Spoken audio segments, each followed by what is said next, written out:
Hi, this is Scott Garibay, and today I'm going to be talking about Guildmaster's Guide to Ravnica. And this is the brand new setting book that's been announced by Wizards of the Coast for Dungeons & Dragons 5th edition. All right, so let's talk about it. It's a very interesting book.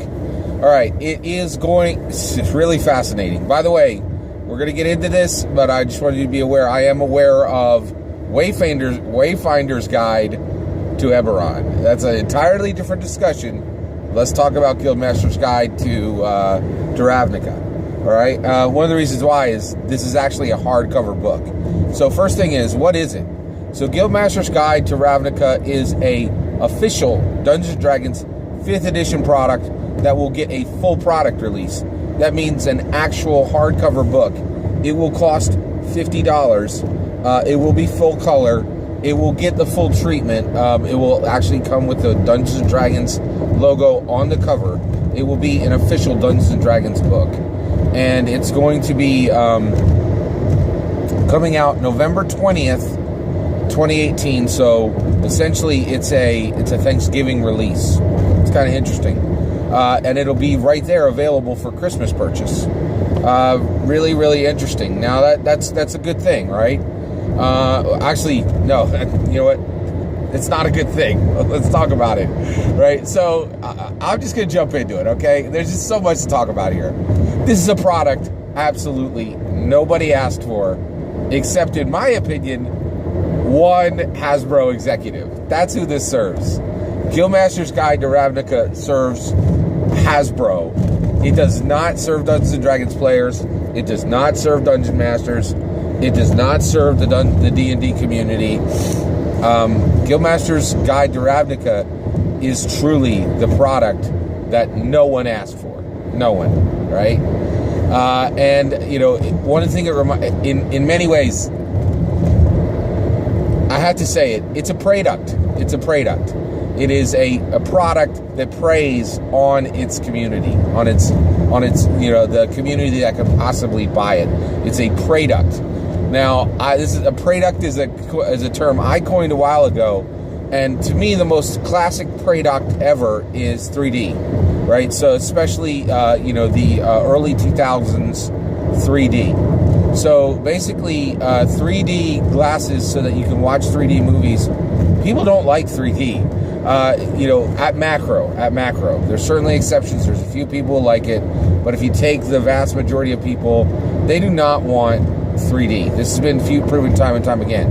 The only reason people even end up going to see 3D is generally because they have to, right? They want to go see the movies. The theaters are putting it in 3D, and then people end up paying $4 extra per viewing to jam another crappy pair of glasses over the glasses they already have, or if they're fortunate they don't need glasses to watch it through these literally shady glasses. It's just it's bad, right? That's exactly what Guildmaster's Guide to Ravnica is. It is the product that absolutely no one asked for. I'm not a fan. I think this is a major mistake on the part of Wizards of the Coast and Hasbro. And here's why. It is an incredibly dismissive gesture. It's a thumb to the nose of everybody, out there, to every true D&D fan out there who's been saying, "Oh, what's the new setting that we're going to get? Oh, I'm so excited. Is it going to be Planescape? Is it going to be Spelljammer? Is it going to be Faerun officially, or maybe Aberrants, or Dragonlance? What could it possibly be? Oh, I'm just so excited, right? And you're just like, okay, we're gonna talk about this, right? But and then it's like Ravnica, which is a poor man's copy of Eberron to begin with, and just a setting that comes from Magic the Gathering, which, as to me, the settings for Dungeons & Dragons have never been the strongest point of the game, and the settings for Magic the Gathering are way worse than the existing settings for Dungeons & Dragons. There was no question that tens of thousands, hundreds of thousands of D&D fans, the only question was how many people were asking for real D&D settings, saying, please, can you give us a setting book? Can we have Dark Sun? Can we have Aberrants? Can we have, Faerun? Can we have any of these as a real established setting, right? So to bring Guildmaster's Guide of Ravnica and say, here's your setting book, the setting that absolutely no one wants, none of you D&D players want it, and guess what? The Magic players care about it even less than you do, right? And the reason we know that is these have already been coming out for months.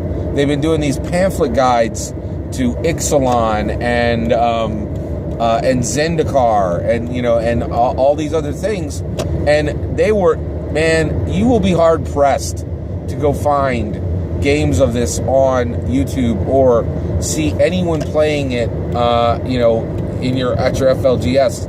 It's been out for months. No one wants it. The D&D players don't want it. The MTG players don't want it.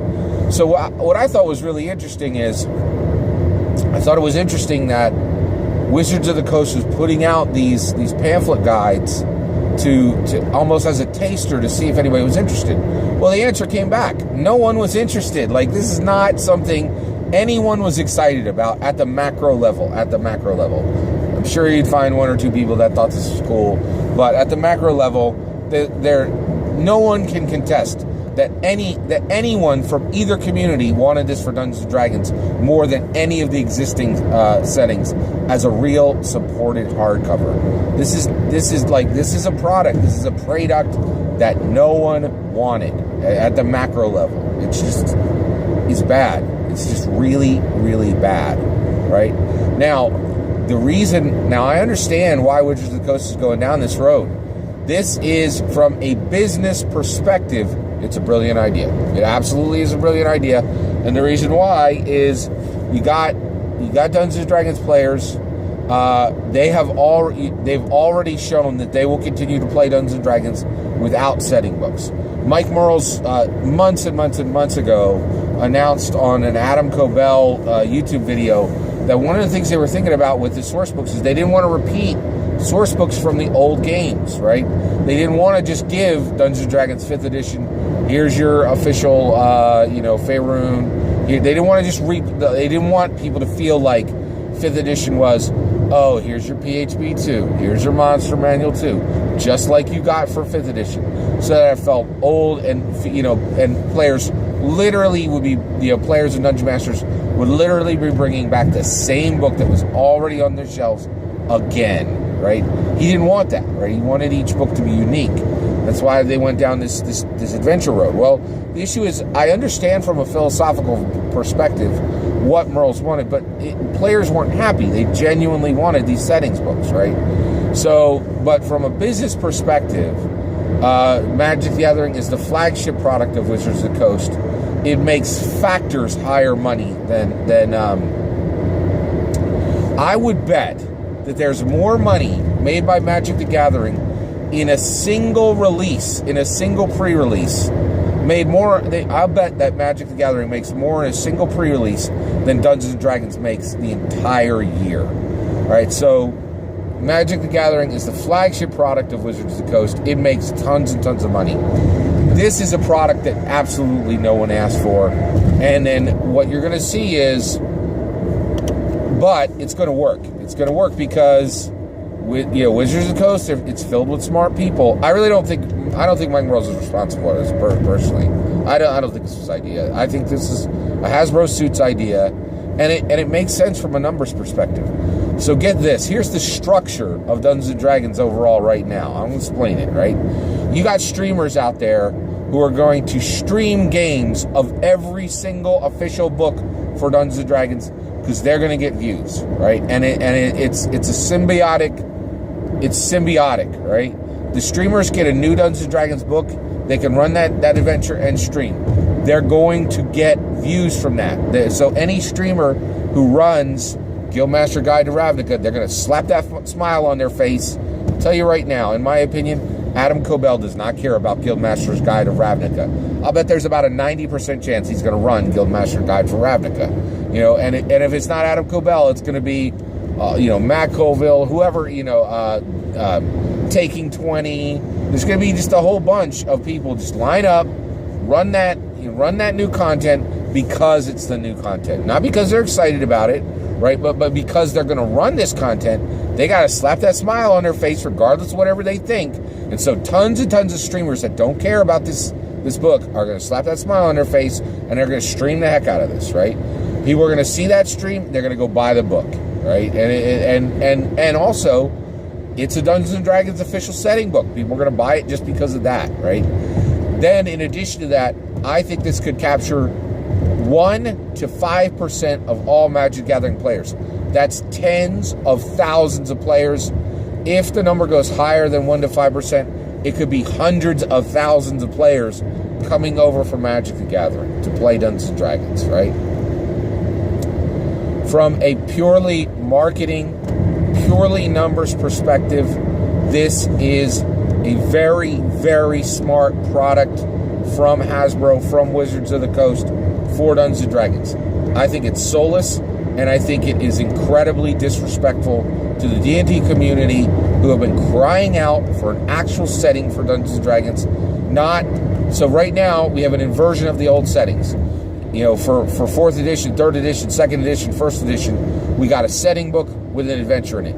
Now we get adventures with tiny, tiny slivers of setting painted into the adventures, right? It's not great. It's really not great. Every source book makes every tabletop role-playing game worse, right? And we're seeing that so clearly now with Dungeons & Dragons.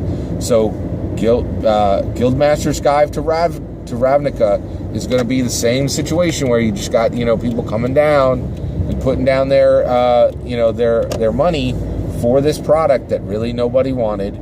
And just from the numbers, it's going to bring people over. But to the D&D community, who were begging, just begging and saying, we've been fans for years, can you give us a real setting book for 5th edition? Can you give us, Faerun? Can you give us Planescape? Can you give us Spelljammer? Can you give us Dark Sun? Can you give us Aberrance, Birthright? Can you give us any of those old, cool, awesome settings? And here's Wizards of the Coast's answer. Nope, you don't get that. You get Guildmaster's Guide to Ravnica. It's just, it's bad. It's bad. So that's my take on Guildmaster's Guide to Ravnica. It makes me sad. Crocodile tear coming down the face. It's not good. That's where I'm at. Take care.